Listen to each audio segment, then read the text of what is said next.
Hello children, we can continue the remaining part of the program. Write a program to display all the number between m and n input from the keyboard, where m less than n, m greater than 0, n greater than 0.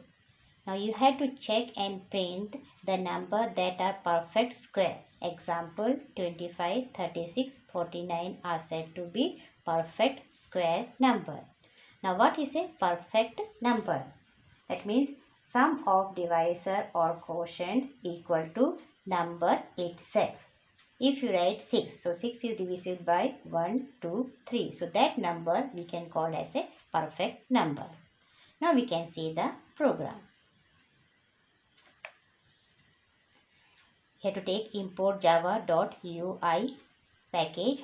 Our class name, what was that? Perfect square. Main function, public static void main. And here we are using input stream reader, not scanner class. Input stream reader, read equal to new input stream reader, open the bracket, system.in, then close the bracket, terminate with a semicolon. Then buffer reader in equal to new buffer reader read. Now here in data type we have taken 0 equal to 0. That terminate with a semicolon. Now system.out.print m. Then int m you have to read. Then system.out.print n. Then int n you have to take integer.parseInt.readLine. So two number, that means m and n you have to input. Now if condition has taken here, if m less than n and m greater than 0 and n greater than 0, close the bracket. This is our if statement. Condition is there. Then you have to open the curly bracket. In that you have to use one loop statement. Loop, what was that?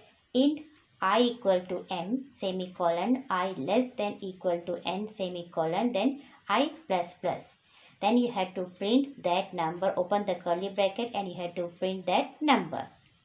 Now again one data type we have taken, what was that? Double. Double, in that we have stored which way s variable we are storing equal to math dot square root, open the bracket, you have to write there I you have to write.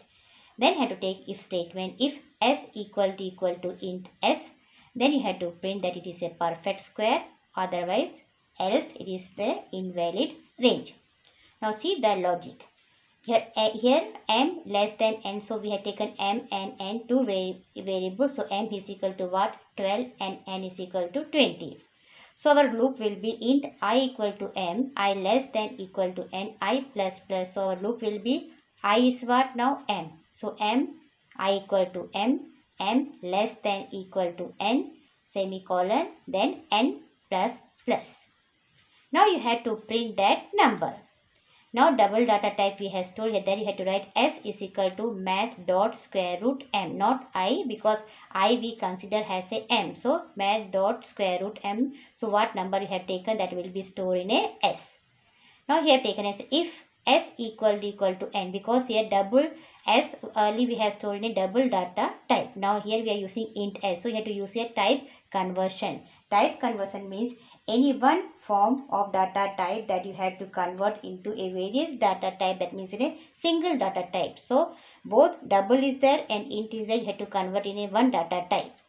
That is why I use here as a type conversion. Then after that you have to print that it is a perfect square, else it is a invalid range. So in this way you can do this program. Now you can see the output. Now I have entered here m is equal to 20. M is equal to 12, n is equal to 20. So number will be 12, 13, 14, 15, 16. So in that number 16 is a perfect square. And 17, 18, 19, 20 is not a perfect square, because our range will be m to 20. That range you have to see whether which number is a perfect square or not. So 16 is a perfect square. Today for this much only. Thank you, my dear children.